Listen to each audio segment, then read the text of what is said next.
Thing number two, we're transitioning to our favorite GameStop, ticker GME. GameStop actually returned to profitability, but we need to take a look at the fall in revenue. Gary, you're saying it's a problem. Thing number two, Gary, GME earnings plus ATM offering. Thing number two. So Rob, I'm going to apologize to you first because we're gonna get hate mail on this one. Sorry to Bring the it on. apes. Yeah, I'm a marketing guy. Any publicity is good publicity. So yeah, we'll take anything from anyone. yeah, exactly. So to the GameStop apes, I'm not against you guys. I just don't think from a fundamental point of view you're on the right side of this one. And I get it, it's send the hate mail to Rob Fahrion. He's an advertising guy. He loves the publicity. I got to deal with the Um, IRS and GameStop apes at this point. I don't know, Gary. I might be out of it's here. it's a lot of stress. I know. Anyway, last week GameStop announced earnings, and people, I was looking at the commentary on Twitter or X. People were very excited. Analysts were expecting a 9-cent loss. They got a 1-cent profit.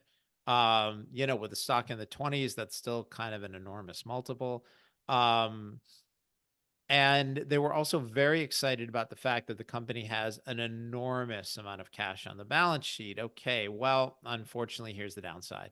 You remember last week when we were talking about the importance of revenue growth and the warning of companies that continually miss revenue and have declining revenue on how that's bad for long-term valuations. This, by the way, if people want to check it out, it was thing 5 from last week. Well, GameStop revenue in 2017 was $8.5 billion. That has fallen down to $5.3 billion last year.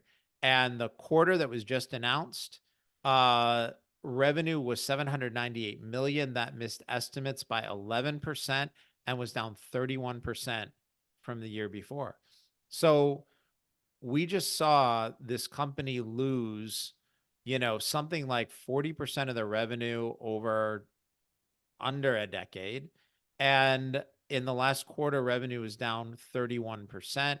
I get that people are angry that the shorts are manipulating the short interest. There's no question.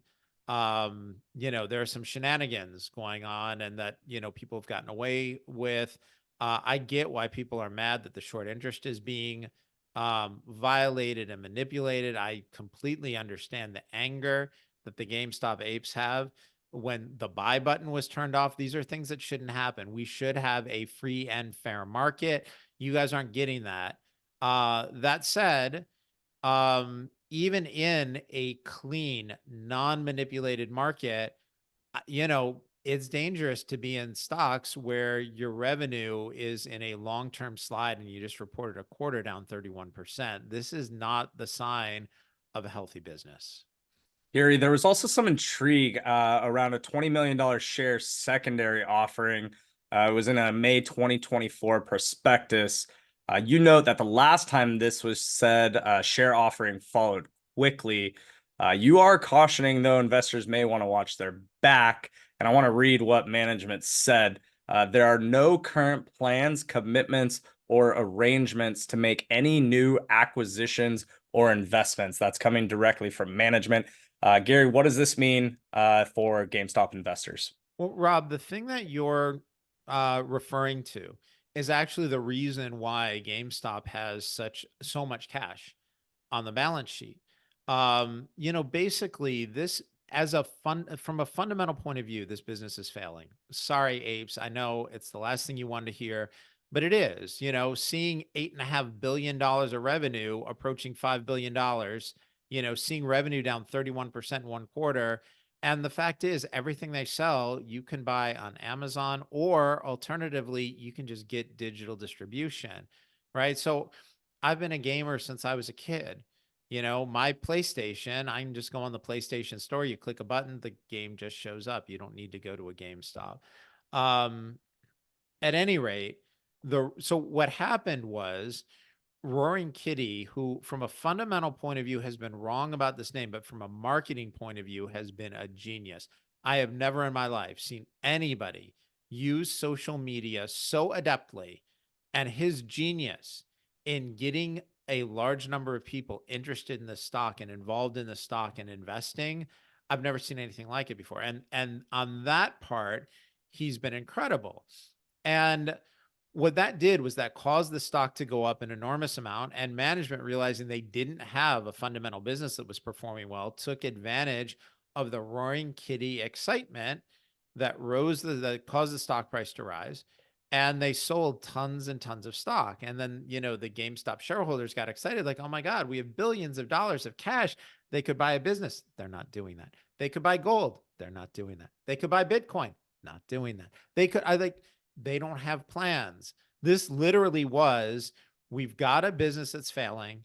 We have the stock up on a temporary basis, due not to fundamentals, but rather due to social media marketing. And they sold stock and they booked the cash.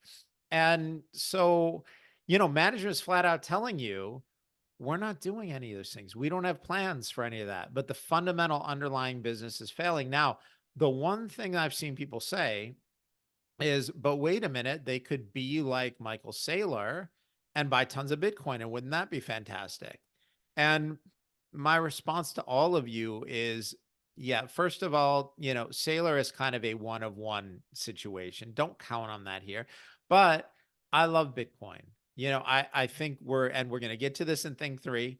I think we're going to be looking at continued inflation. I think we're going to look at the long-term decline in purchasing power of the dollar. To that end, I like owning gold. I love owning Bitcoin, but you don't need to buy GameStop stock with a declining underlying fundamental business with your fingers crossed that management will then go out and buy Bitcoin and you'll own it through GameStop. You can take the money that you have invested in GameStop and instead buy Bitcoin. And if you're going to do that, and I think doing that is a great idea, but if you're going to do that, my one caution is that expression that we've all heard so many times, not your keys, not your coins. There's a reason that expression is stuck around. It's important. It matters. So if you're going to do this, we strongly recommend self-custody. If that's difficult, if you don't know how, if you're worried, and I understand it can be scary. It can be scary to transfer Bitcoin and there's no 1-800-Bitcoin help desk to call, right? You can't call the manager. You can't call customer service.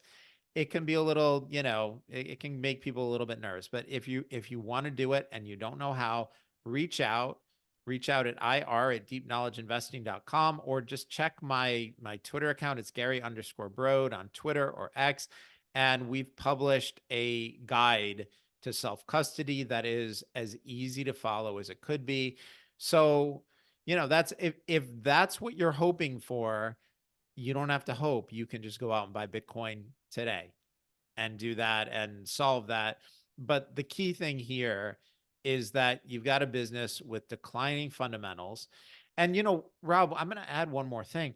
I went back and I watched Roaring Kitty's video from about 4 years ago. And there were 2 things that jumped out at me, right? So now, we all know him as this social media guy who, has hyped the stock. But the truth is, he did a really good, interesting analysis of the company's business. I think he's somebody who legitimately understands businesses. I think he understands investing. And I thought his presentation was excellent. And he had all of these ideas for what GameStop would and could do to increase revenue. And they were really good ideas. The downside, the problem with it is he happened to be wrong. And I'm not making fun of him for that. We have everybody in this business, myself included, we have all been wrong about a stock pick at one point or another. We've all had an investment thesis that didn't work out. This one didn't work out. His thesis was the company's going to do X, Y, and Z and get more revenue. That didn't happen, right? What they have is a declining business. So, his fundamental analysis I thought was smart and interesting, and without throwing shade, because we've all been wrong, myself included, he just wasn't right on the fundamentals. And when that happens, that's when I exit. If I'm wrong on the fundamentals, you just take the loss, apologize to the people involved, and go find the next one. Yeah, I don't know about you, Gary, but I think there are plenty of Bitcoin customer support agents on X that are constantly trying to help you out Yeah. when needed. But disclaimer, be sure to stay away from those guys.